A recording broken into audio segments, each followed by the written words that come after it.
மிகவும் அதிர்ச்சியான, துயரமான ஒரு செய்தி நண்பர்களே! குரூப் 4 தேர்வை சரியாக எழுதாத விரக்தியில வாலிபர் தற்கொலை அப்படின்னு நியூஸ். கம்பம் பகுதியில ஆங்கூர் பாளையம் பகுதியை சேர்ந்தவர் பாண்டியன். இவருடைய மகன் இளமனு இந்த புகைப்படத்துல இருப்பவர் தான். இவர் அரசு பணிக்கான போட்டித் தேர்வுக்கு படிச்சுட்டு வந்திருக்காரு. இதற்காக கம்பம் பாரதியார் நகரில் வாடகைக்கு வீடு எடுத்து நண்பருடன் தங்கி இருந்திருக்காரு. இதனிடையே கடந்த 12ஆம் தேதி தமிழகம் முழுவதும் டிஎன்பிஎஸ்சி குரூப் 4 தேர்வு நடந்தது. இந்த தேர்வில் இளமனவும் ராயப்பன்பட்டியில் உள்ள தேர்வு மையத்தில் தான் தேர்வு எழுதியிருக்காரு. ஆனால் தேர்வு எழுதிவிட்டு வந்ததும் அவர் சோகமாக இருந்ததாகவும், இது பற்றி அவரின் பெற்றோர் கேட்டபோது தேர்வு கடினமாக இருந்ததால் சரியாக எழுதவில்லை என கூறி வருத்தப்பட்டுள்ளார் அப்படின்னு அவங்க சொல்றாங்க. அதையடுத்து அவரின் பெற்றோர் அடுத்த தேர்வை நன்றாக எழுதலாம் என ஆறுதல் கூறினார். ஆனாலும் அவர் விரக்தி அடைந்து காணப்பட்டார் அப்படின்னு சொல்றாங்க. இந்த நிலையில் கடந்த 18ஆம் தேதி கம்பத்துக்கு செல்வதாக இளமனோ தனது பெற்றோரிடம் கூறிவிட்டு சென்றார். ஆனால் அன்று மாலை வரை அவர் வீட்டுக்கு வரவில்லை. இதனால் அவரது பெற்றோர் இளமனோவின் செல்போனுக்கு தொடர்பு கொண்டனர். அப்போது போனை தொடர்பு கொள்ள முடியாததால் அவரின் நண்பர்களிடம் விசாரித்தனர். தொடர்ந்து அவர் கம்பத்தில் தங்கியிருந்து படித்த அறைக்கு சென்று பார்த்தனர். அப்போது அந்த அறையில் தூக்கில் தொங்கிய நிலையில் பிணமாக கிடந்தார். அதை கண்டதும் அதிர்ச்சியில் அடைந்த இளமனோவின் பெற்றோர் கதறி எழுதினர். தகவலறிந்த கம்பம் தெற்கு போலீசார் அங்கு விரைந்து வந்தனர். பின்பு இளமனோவின் உடலை கைப்பற்றி பிரேத பரிசோதனைக்காக கம்பம் அரசு ஆஸ்பத்திரி அனுப்பினர். பின்பு இந்த சம்பவம் குறித்து வழக்கு பதிவு செய்து விசாரித்து வருகின்றனர். இதுதான் நியூஸ் பேப்பர் செய்தி நண்பர்களே. இந்த குரூப் 4 தேர்வை சரியாக எழுதாத விரக்தியில் வாலிபர் தற்கொலை என்ற ஒரு நியூஸ் பேப்பர் ஹெட்லைன்ல போட்டிருக்கு. இவர் சரியாக எழுதாத காரணத்திற்கு என்ன காரணம் அப்படின்றது இந்த ஒரு வார காலமாக நாம் இந்த வீடியோ பதிவின் மூலமும் சமூக ஊடகங்கள் மூலமும் தொலைக்காட்சி வாயிலாகவும் நம்ம பார்த்துட்டு இருக்கோம். டிஎன்பிஎஸ்சி குரூப் 4 கேள்வித்தாள் என்பது 10ஆம் வகுப்பு தரம் என்று சொல்லிவிட்டு இவர்கள் பிஹெச்டி தரம், ஐஏஎஸ் ஐபிஎஸ் எக்ஸாம் ப்ரிப்பேர் பண்ணுறவங்களுக்கு கொடுக்கப்படுகிற அவ்வளவு கடினமான கொஸ்டின் பேப்பரை இவங்க ப்ரிப்பேர் பண்ணி கேட்டது தான் அப்படின்னு சொல்லிட்டு தேர்வர்கள் சொல்லிட்டு இருக்காங்க. ஸோ அதனை தொடர்ந்து இந்த தேர்வர் மரணம் அடைஞ்சிருக்காரு. ஸோ இதுக்கெல்லாம் என்ன காரணம், யார் காரணம் சொல்லுங்க. இப்போ கடந்த வாரங்களாகவே டிஎன்பிஎஸ்சி நோக்கி நிறைய பேர் கேள்வி எழுப்பியிருந்தாங்க. அது மட்டும் இல்லாமல் டோல் ஃப்ரீ நம்பருக்கு அதிகமாக கால் பண்ணி தங்களுடைய ஆற்றாமைய கேள்விகளாக கேட்டாங்க. ஒரு சில பேர் தகுந்த பதில் அளித்தாங்க. ஒரு சில பேர்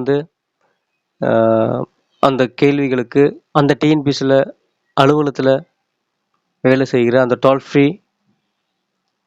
அலுவலகத்தில் வேலை செய்கிற நபர்கள் எவ்வாறு திமிராக பதிலளித்தார்கள் அப்படின்றதெல்லாம் நம்ம கேட்டுதான் வந்துட்டு இருக்கோம். இப்போ திரும்பவும் இந்த டிஎன்பிஎஸ்சி விவகாரத்துக்கு வருவோம். இந்த வாலிபர் தற்கொலை ஈஸியாக நம்ம இப்போதைக்கு கடந்து போக முடியாது.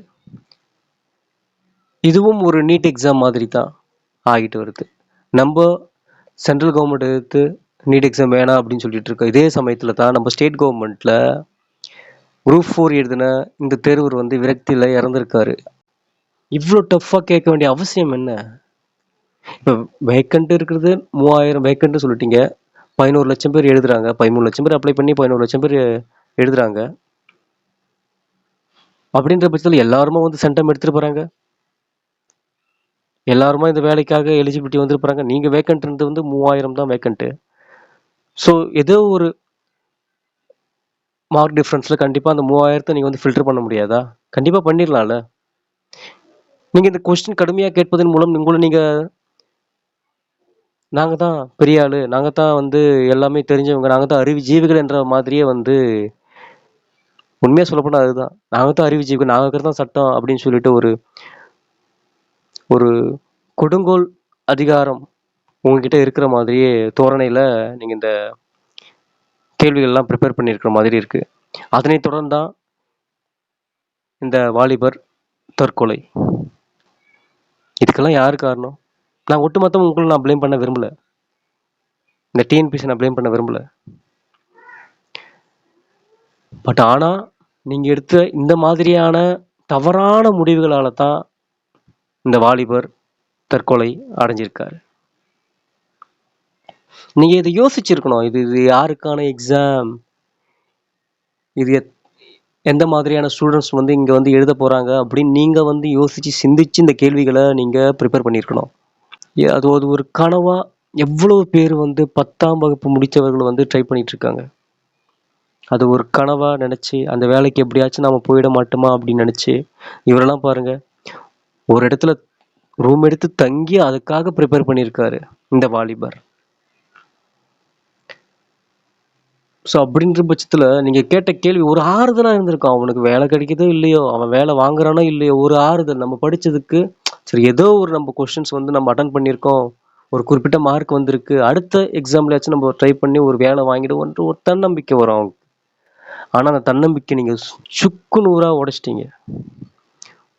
உங்களுடைய திறமையை காட்டுறோம், நாங்கள் பாரு பெரிய எப்படி நாங்கள் வந்து கொஸ்டின் ப்ரிப்பேர் பண்ண போகிறோம் அப்படின்னு சொல்லிட்டு உங்களுடைய திறமையை காட்டும் பொருட்டு இந்த வாலிபரை நீங்கள் தான் சாவடிச்சிருக்கீங்க.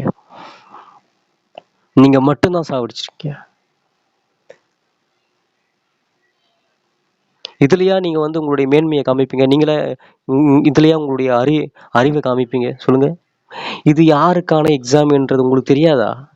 இது டிஎன்பிஎஸ்சி குரூப் 4 எக்ஸாம் வந்து 10ஆம் வகுப்பு தரம் தானே, அது அப்படின்றது உங்களுக்கு தெரியாதா? சொல்லுங்க. தெரியாமலே எந்த மாதிரியான கேள்விகளை நீங்க கேட்டீங்க? இவ்வளோ பேர் நமக்கு கால் பண்ணி சொல்றோம், இவ்வளோ பேர் வந்து உங்களுடைய அலுவலகத்தை தொடர்பு கொண்டு பேசுறோம், இவ்வளோ பேர் வந்து பதிவுகளாக போட்டுட்டு இருக்கோம், இவ்வளோ பேர் சமூக வலைத்தளங்களை பேசிட்டு இருக்காங்க, இவ்வளோ பேர் டிவி சேனல்களை வேதம் பண்ணிட்டு இருக்காங்க. இதெல்லாம் உங்களுக்கு வந்து தெரியலையா? உங்க காதுகளுக்கு சென்றடையவில்லையா? இல்லை உங்க பார்வையை தான் கிட்டவில்லையா? ஏன் நீங்க வந்து செவி சாய்க்க மாட்டீங்க? ஒரு அறிவிப்பு விட்டுருக்கலாம்ல. ஒரு அறிவிப்பு, ஒரே ஒரு அறிவிப்பு. இவ்வளோ பேர் வந்து எழுதியிருக்கோம், இவ்வளோ பேர் வந்து அதற்கு எதிர்ப்பு தெரிவிக்கிறாங்க, இந்த கொஸ்டின் பேப்பரை எதிர்ப்பு தெரிவிக்கிறாங்க. நீங்கள் என்ன பண்ணியிருக்கணும்? ஒரு ஸ்டேட்மெண்ட் விட்டுருக்க தேவையில்லையா? சரி, ஓகே, அடுத்த எக்ஸாமிலாவது 10ஆம் வகுப்பு தரம், 10ஆம் வகுப்பு பேஸ் பண்ணித்தான் நாங்கள் வந்து பாடநூல்கள் இருக்கிற கேள்விகளை தான் நாங்கள் கேட்போம் அப்படின்னு சொல்லிட்டு ஒரு அறிவிக்க உங்களால் விட முடியலையே. ஏன்? அது 10ஆம் வகுப்பு தரம் தானே. இவ்வளோ ஆண்டு காலமாக எப்படி இருந்தது எக்ஸாம்? ஏன் திடீர்னு வந்து நீங்கள் ஓலைச்சுவடிகளிலும் தமிழ் ஆய்வு மேற்கொண்டு பிஹெச்டி வாங்குற ரேஞ்சுக்கு நீங்கள் வந்து கொஸ்டின் கேட்டிருக்கீங்க. இதனால பாதிக்கப்பட்டது யாருதோ இந்த தேர்வர் தான். எவ்வளவு கனவுகள் இருந்திருக்கு அவனுக்கு. தன்னுடைய குடும்பத்தை எப்படியாச்சும் முன்னேற்றி விட மாட்டோமா, தன்னுடைய வறுமையை போக்கிட மாட்டோமா, எவ்வளோ கனவுகள் நம்ம வந்து சுமந்திருப்பான். எல்லாத்தையும் சுக்கு நூறா உடைச்சு போட்டீங்களே. இதுக்கெல்லாம் யார் காரணம்? இந்த நிர்வாகம் பதில் சொல்லுமா? சொல்லுங்க.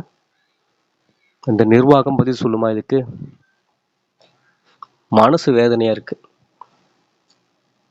கத்திட்டு கிடக்கும், வேதனையில பொங்கிட்டு கிடக்கும். அவ்வளவு பேரும் சமூக ஆர்வலர்கள் முதற்கொண்டு, தேர்வுகள் முதற்கொண்டு, இந்த யூடியூப் சேனல்களும் நியூஸ் சேனலும் பேசிட்டு இருக்காங்க. ஆனா இது வரைக்கும் செவி சாய்க்காத டிஎன்பிஎஸ்சி அமைதி காத்துக்கிட்டே இருக்கு, அமைதியோடு இருக்கு.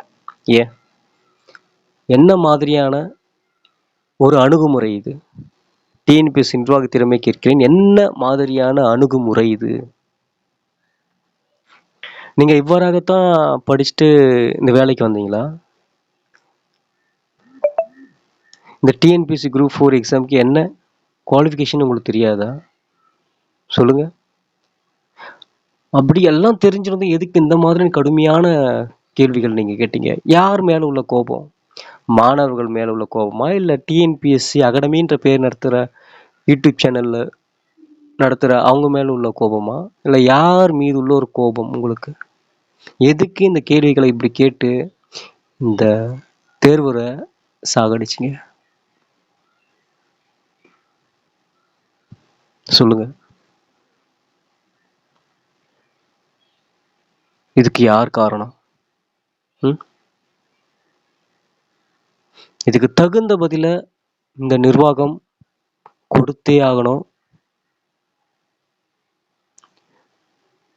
ஏதாச்சும் ஒரு பதில் இந்த டிஎன்பிஎஸ்சி நிர்வாகம் தந்தே ஆகணும். அறிவிக்கை விட்டிருந்தா இந்த மரணம் நிகழ்ந்திருக்காது.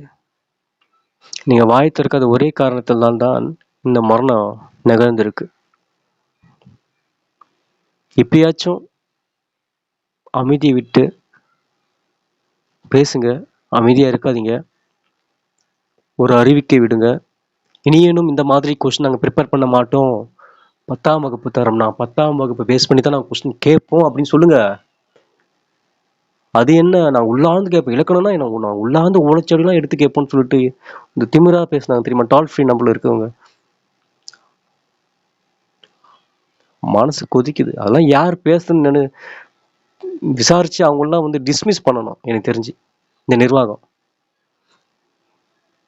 யாரெல்லாம் வந்து மனசு நோக்கும்படிக்கு டிஎன்பிஎஸ்சி தேர்வுகளில் பேசினாங்களோ அவங்கள எல்லாம் டிஸ்மிஸ் பண்ணணும் இந்த நிர்வாகம். எவ்வளோ திமிரா பேசுனாங்க. நாங்கள் இப்படி தான் கேட்போம், நீங்கள் தான் நல்லா படிக்கணும், இலக்கணம்னா இலக்கணத்தை உள்ளார்ந்து படிக்கணும், ஏன் புத்தகத்தில் இல்லாத இல்லாமல் படிக்கணும், நாங்கள் உணர்ச்சி இல்லாமல் எடுத்து படிக்கணும், இல்லை பிஹெச் லெவலுக்கு எடுத்து படிக்கணும், இல்லை ஐஏஎஸ் ஐபிஎஸ் ட்ரை பண்ணுறாங்களா அவங்க லெவலுக்கு எடுத்து படிக்கணும். சொல்லுங்கள், யாரெல்லாம் அப்படி திமிர்த்தனத்தோடு பேசலாம் அவங்கள பதவிகளெல்லாம் பறிக்கப்பட்டு டிஸ்மிஸ் செய்ய வேண்டும். அவங்க எல்லாரையுமே இந்த நிர்வாகம் பண்ணணும். அது இந்த ஒரு வாட்டி தானே டஃப்பாக கேள்வி கேட்டாங்க. அடுத்த முறை பார்த்துப்போம். என்னது அடுத்த முறை பார்த்துக்கிறது? அவனுக்கு இந்த எக்ஸாம்ன்றது வந்து ஒரு வாழ்க்கை. இந்த எக்ஸாம் மூலிமா ஒரு ஒரு வாய்ப்பு, ஒரு வாழ்க்கை நம்மளுக்கு கிடைச்சிடாதான், நல்லா ஒரு வாழ்க்கைக்கு நம்ம போயிட மாட்டோமா அப்படின்னு ஏங்கிக்கிட்டு இருக்க பல பேருடைய கனவு இந்த டிஎன்பிஎஸ்சி குரூப் 4 எக்ஸாம். தெரியுங்களா? அசால்ட்டாக சொல்கிறீங்க.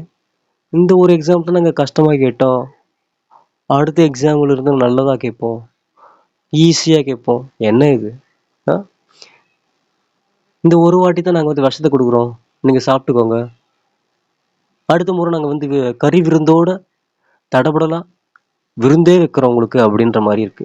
நீங்கள் ஒரு துளி விஷத்தை கலந்தாலும் விஷம் தானே. இதோ அவன் இறந்தே போயிட்டான். நீங்கள் கலந்த விஷத்தால் இவன் இறந்தே போயிட்டான். ஒரு துளி விஷத்தால் நீங்கள் அவன் இறந்தே போயிட்டான்.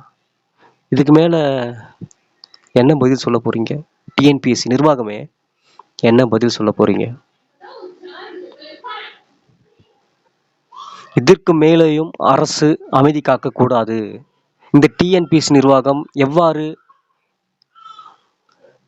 மாணவர்களுக்கு எதிராக செயல்படுகிறது, தேர்வர்களுக்கு எதிராக செயல்படுகிறது என்பதை உற்று நோக்கி இவர்களை விசாரணை வளையத்திற்குள் கொண்டு வர வேண்டும். யாரெல்லாம் இந்த கொஸ்டின் பேப்பர் ரெடி பண்ணாங்களோ, யாரெல்லாம் அந்த கொஸ்டின் பேப்பருக்கு அப்ரூவ் கொடுத்தாங்களோ, யாரெல்லாம் இந்த டால் ஃப்ரீ நம்பரில் தொலைபேசி வாயிலாக பேசும்போது தேர்வர்களிடம் மரியாதை குறைவாக அவர்களுடைய தன்னம்பிக்கை உடைக்கும் தனமாக பேசினார்களோ அவர்கள் மீது தகுந்த நடவடிக்கை இந்த அரசு எடுக்க வேண்டும். அதுதான் இந்த தேர்வருக்கு, இந்த விரக்தியில் இறந்தா தெரியுமா இந்த வாலிபருக்கு, பல்வேறு கனவுகளோடு சுமந்து வாழ்ந்துட்டு வந்து இந்த குரூப் 4 எக்ஸாம் எழுதினார் பற்றி இந்த வாலிபர், அவருக்கு செய்கிற ஒரு பதில் காரியமாக இருக்கும். அரசு தகுந்த நடவடிக்கை எடுக்கும் என்ற நம்பிக்கையில் இந்த வீடியோவை முடிச்சுக்கிறேன். அதிகமாக இதை ஷேர் பண்ணுங்கள், இதை பற்றி பேசுங்க, சரிங்களா? ஒட்டுமொத்தமாக வந்து நம்ம வந்து ஆட்சியாளர்களையும் ஆட்சியை நம்ம வந்து குறை சொல்ல முடியாது. கண்டிப்பாக இந்த ஆட்சியாளர்களும், ஏன்னா நீட் எக்ஸாமை எதிர்க்கிற ஆட்சியாளர்கள் தான் நம்ம ஆட்சியாளர்கள். ஏழை எளிய மாணவர்களின் நிலை என்னென்னு அவங்களுக்கு தெரியும், என்னென்ன குடும்ப சூழலை அவங்க இந்த எக்ஸாமுக்காக ட்ரை பண்ணிட்டு இருக்காங்க என்பது தெரியும். கண்டிப்பா இந்த ஆட்சியும் இந்த நிர்வாகமும் இந்த டிஎன்பிஎஸ்சி மீது தகுந்த நடவடிக்கை எடுக்கும் என்ற ஒரு நம்பிக்கையில விடைபெற்றுக் கொள்கிறேன். நன்றி நண்பர்களே.